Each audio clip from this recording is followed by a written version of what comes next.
Hey y'all, thanks for joining me here in bed. Uh, I'd like to discuss in my ongoing series of cult movies, which isn't to say cult movies, movies that have a cult following, but rather movies that are about cults. I want to do a. I want to link two movies which have similar storylines or similar themes, certainly similar settings together. And this may be stretching the definition of cult just a touch because I don't know if most people think of fraternities and sororities on college campuses as cults. I certainly never previously really thought of them that way myself. Going to college was a very anti-frat, and I it was sort of the it was for a combination of good and bad reasons. To me, there was something about the whole notion of auditioning to be you know a worthy friend of a bunch of other guys that it just seemed stupid, silly, ridiculous, and the idea of being a pledge and having to put yourself through all these kinds of degrading kinds of experiences just to make the cut and become the a part of the fraternity. It just that bothered me on a very deep level. It still does. Still, I have to say, doesn't doesn't sit right with me. Plus, at my school, as at many other schools, fraternities were basically kind of just they just manifested as fairly obnoxious kinds of entities. Where that they had big crazy, stupid college parties, and that was the whole aspect of the college experience that I was rather disdainful of while I was in college, and which I'm still fair. I don't know if I've changed that or mellowed all that much. I do know that colleges that fraternities and sororities do charity work, and that not everybody who's a part of a fraternity or sorority is necessarily a bad person or really or is necessarily into the degradation as I spoke of it. I guess there's an aspect of it that might just be kind of a I don't know, something that you kind of have fun with in some context, in some circumstances. I'm open to that possibility, and I certainly understand the notion of wanting to have a kind of family, a band of brothers, who you have their back and they have yours, and the sort of camaraderie that's meant to come from the fraternity setting, as I understand it, the fraternity ethos, as I understand it. But I would definitely say my estimation of fraternities and sororities is still quite a bit more negative than it is positive.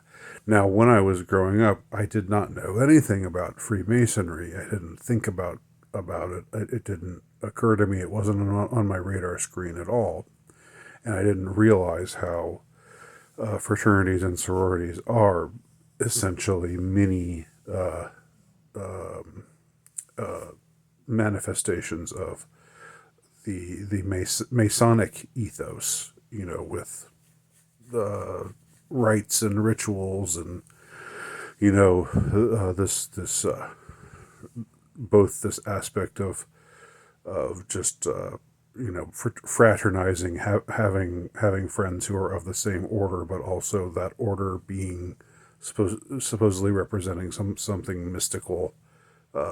Whether that was something that people in fraternities took all that seriously or not, I don't know. I can't I can't reveal this by experience because I was not I very conspicuously was not a part of the fraternity scene in college, even though it was very big on my college campus, the college that I attended, and I didn't really have any friends who were all that into. I didn't have close friends. I didn't have that many close friends anyway. I never really have had a ton of friends. I've just had a few close friends, and none of them were into pledging, so I didn't get to hear any real stories about it.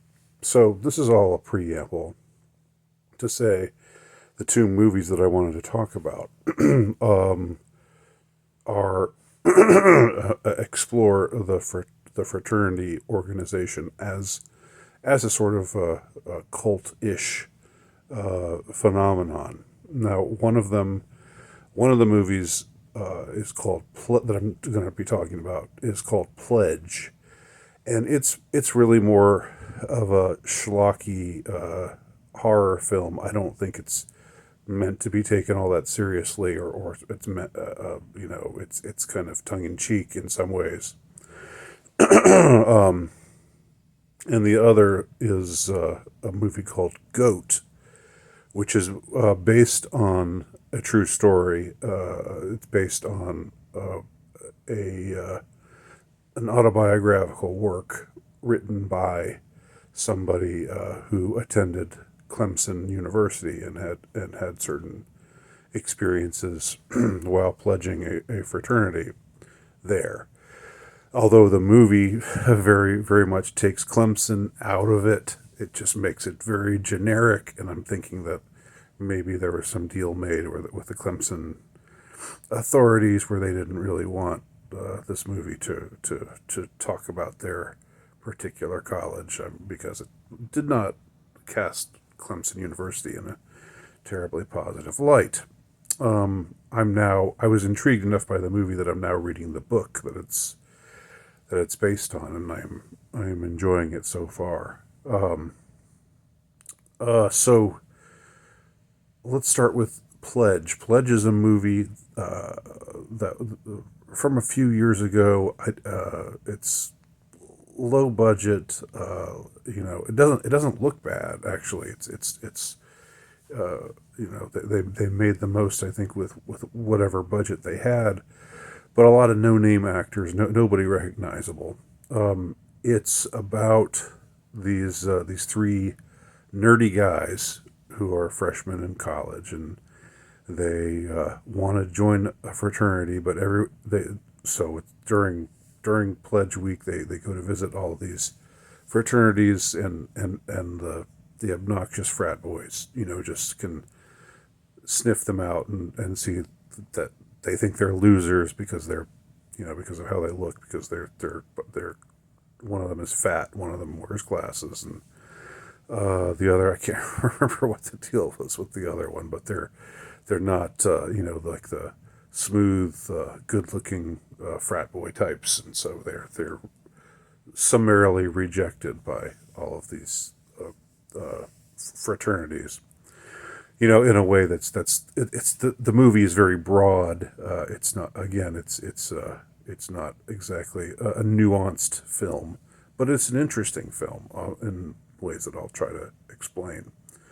So these three guys end up getting invited to this weird fraternity that's kind of out off the beaten path that they didn't even know existed, and they find out about it because they hear about it by they're cited by some girl on campus who relays the message to this mysterious fraternity, and they get invited to go there, and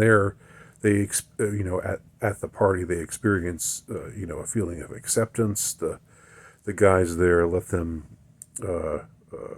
let them party with them, let them drink and carouse, and and they make out with girls even while they're there. And so the guys think, wow, this is where we want to be. We're set. This is our fraternity. The, and so they decide to pledge at this particular fraternity. Now, it turns out that, of course, it was an ambush. It was a setup. Something like, if those of you who've seen Eli Roth's Hostel, it's not nearly as gruesome as that, but the setup is similar in that you have these guys who essentially are marks. They become marks for uh, this rather extremely evil organization.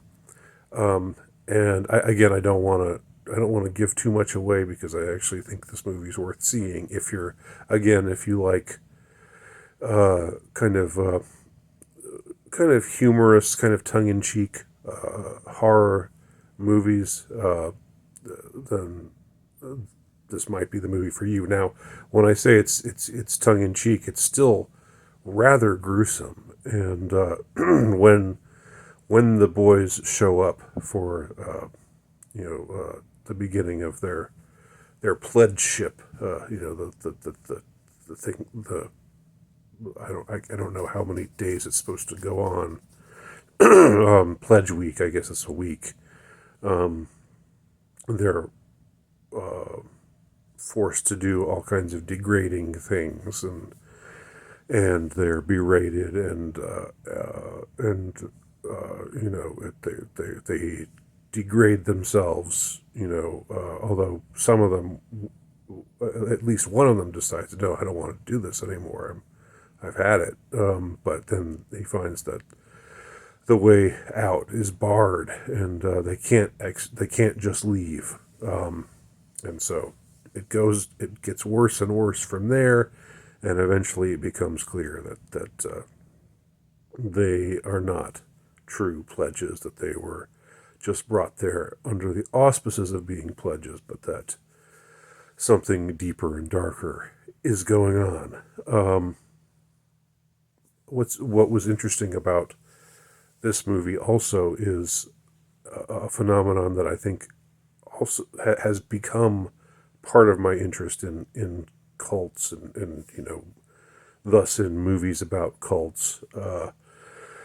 The fact that a lot of cults are extremely well connected, and a lot of people who are in cults do very well in society, and are socially very highly placed, which kind of makes you wonder if these cults haven't been set up by the powers that be uh, to play a certain kind of role when it comes to things like surveillance, and other sorts of extreme surveillance, the surveillance state, and which, let's face it, cults like Scientology and Nexium, and other kinds of high-profile cults, notorious cults, have perfected, as well as psychological torture and torment,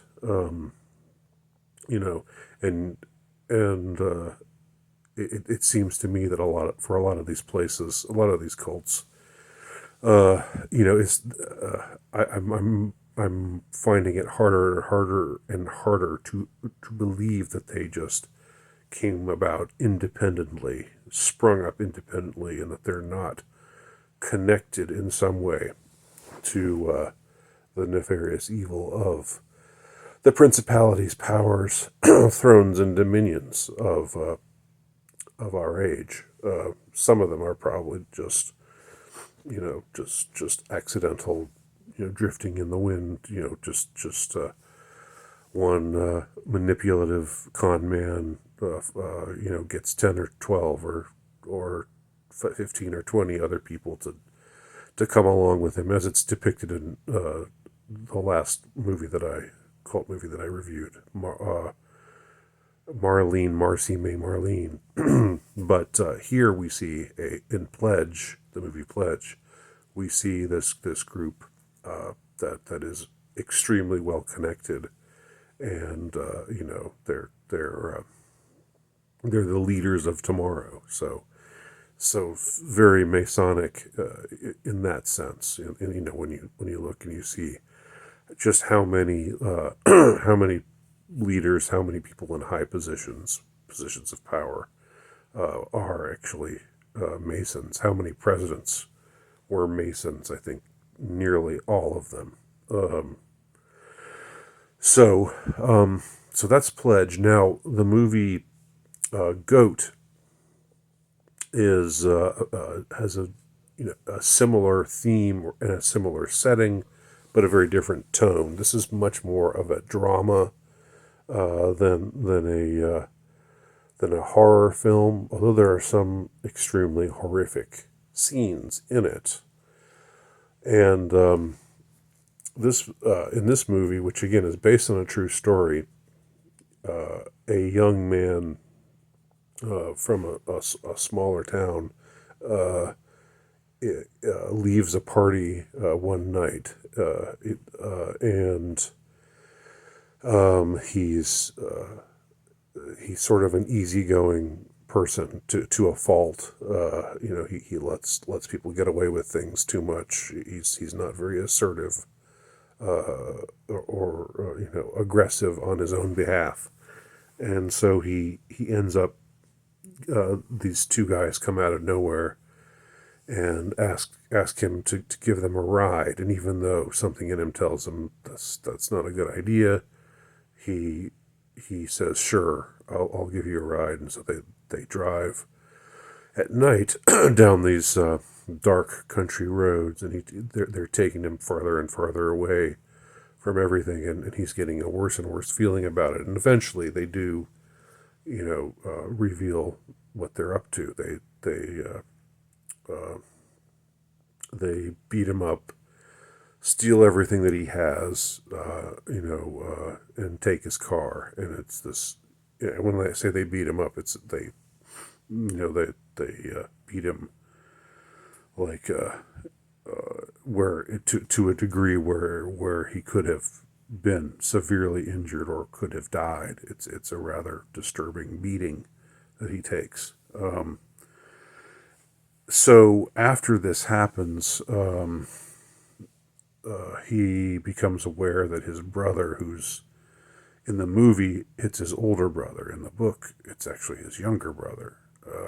But his brother, who's played by Joe Jonas, I think it's Joe Jonas. It's one of the Jonases. His brother has has left their small town and has been accepted into a major university and has joined a fraternity there.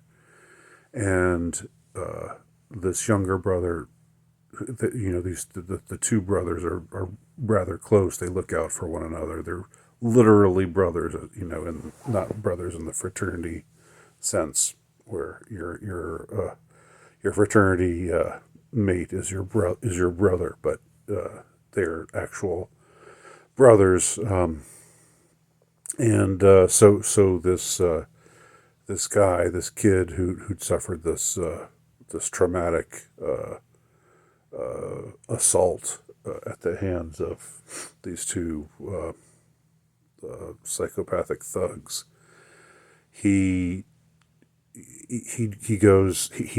actually starts going to that college again after he recovers and after he sees that his brother is doing well at the college. He thinks that it would be a good thing for him, for he and his brother's relationship, and a good thing for his confidence if he also joined the same fraternity that his brother became a part of. What he's not aware of is just how extreme and how humiliating and how degrading the hazing rituals are. And I have no way of verifying, if the things that were shown in the movie, the things that they make the pledges do. I have no way of knowing uh, whether it's true to life or whether it's exaggerated. But it's done in a manner that seems quite real. That seems very, very believable. Unlike the movie Pledge, where all of the stuff they were making them do was just so out there and so so crazy. Here it's stuff that is still extremely disturbing to watch, but is but seems just also disturbingly likely that these things actually were done to the two pledges routinely, and this was sort of how the system worked. That they it was a way of their bonding. The older brothers of the fraternity bonded by making the pledges go through hell by just subjecting them to all these horrific kinds of situations, and then afterwards, once the pledges went through that and made it through and became fully fledged members, then they could look forward to doing the same thing to the next group of freshmen who were coming up. It all seems just very screwed up. Just something that is again very alienating for me to try to understand. Although I still like as I was saying earlier, I do get the bond. I do get the desire to bond with others. I do get the desire to have a community that you feel bonded to, and that's something that goes deeper. I understand how, psychologically speaking, how going through this kind of going through some kind of ordeal together causes the bond to strengthen in a weird kind of way, but that is human psychology. And I mean that even like the military, I know boot camp. I mean, I'm sure boot camp today is nothing like what it used to be, but that whole idea of that you get yelled and screamed at and made to get up at 3 o'clock in the morning and do drills and just be treated like garbage by this screaming monster, and but you make it through, and then you realize that you have it in you. I mean, I get all of that. A man must be tested. Must his metal must be tested. But the kind of things that the young man in this movie, of course, given that he still has PTSD from getting knocked around at the beginning of the movie, the sort of things that he has to endure, and what his brother goes through, his older brother, in seeing all of this happen to him, but knowing that he can't intervene in the sense of he can't be like he can't show favoritism towards his brother. That wouldn't be doing his brother any good. But at the same time, he loves him and is concerned about him. And where ultimately things go, because the hazing, all the hazing goes on so long, and eventually there are tragic consequences, which I'm not going to elaborate on here, but something happens that was not planned to have happened, and it calls into question just this whole this. I mean, to say it calls it into question is it seems to be stating it far too mildly.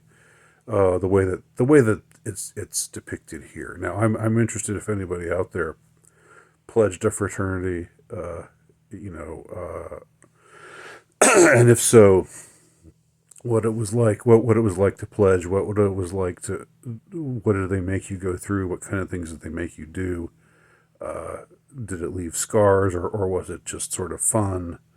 Was it just sort of a play acting kind of thing where nobody took it all that seriously, and or was it something where you were really tested and or savagely treated, which is what this movie certainly makes it look like. But it is an interesting, I think, interesting to look at these, to examine fraternities as as an example of cults, because I do think they are, as I said, as little mini Masonic organizations.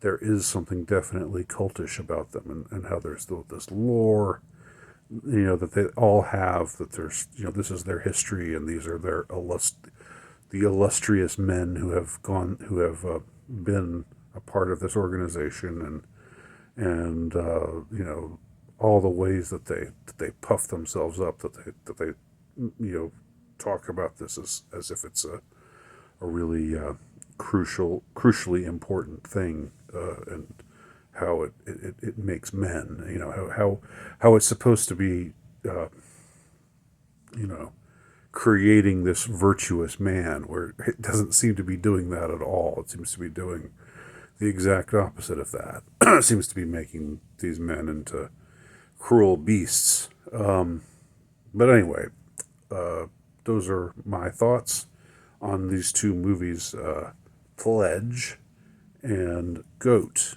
both one-name movies, interestingly.